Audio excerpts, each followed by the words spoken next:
Salamat po sa pinibagong araw, Panginoon, na makakapagbigay kami ng kanutulad. Hindi sa iyong labi, Panginoon. Kaya dalangin po namin, O Diyos, na sa oras na ito. Gaya ng aming inahin, Panginoon. Amin pong nauunawaan na ikaw lamang ang Diyos na nagtiwala sa amin. Nadalang namin, Panginoon, na hindi biro ang sinakripisyo mo para pagkatiwalaan kami sa bagay ko. Kaya dalangin po namin, Panginoon, samahan mo kami. Tulungan mo kami, Panginoon, upang sa aming paglilingkod sa inyo. Hindi ka namin mabigo, Panginoon. Nabigyan namin naranapan sa iyo.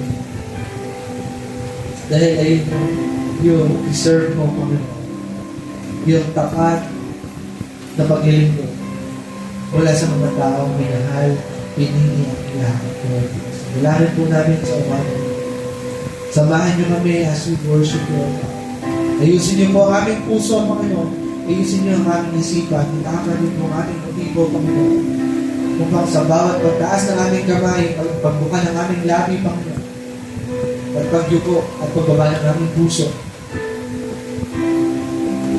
May bigay namin sa inyo ang tunay na pagsasama.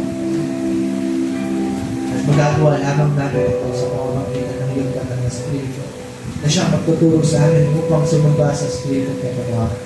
Kaya samahan niyo po kami, Panginoon, sa umaga nito. Kayo po ang patuloy namin.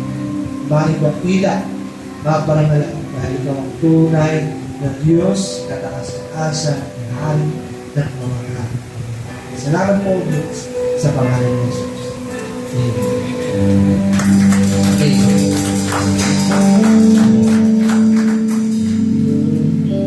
Tuloy nga na ating Diyos na nagtiwala sa atin ng Diyos na buhay.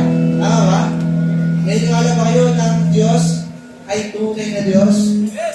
Dapat ibigay natin ang tunay na pagsamba. Amen ba?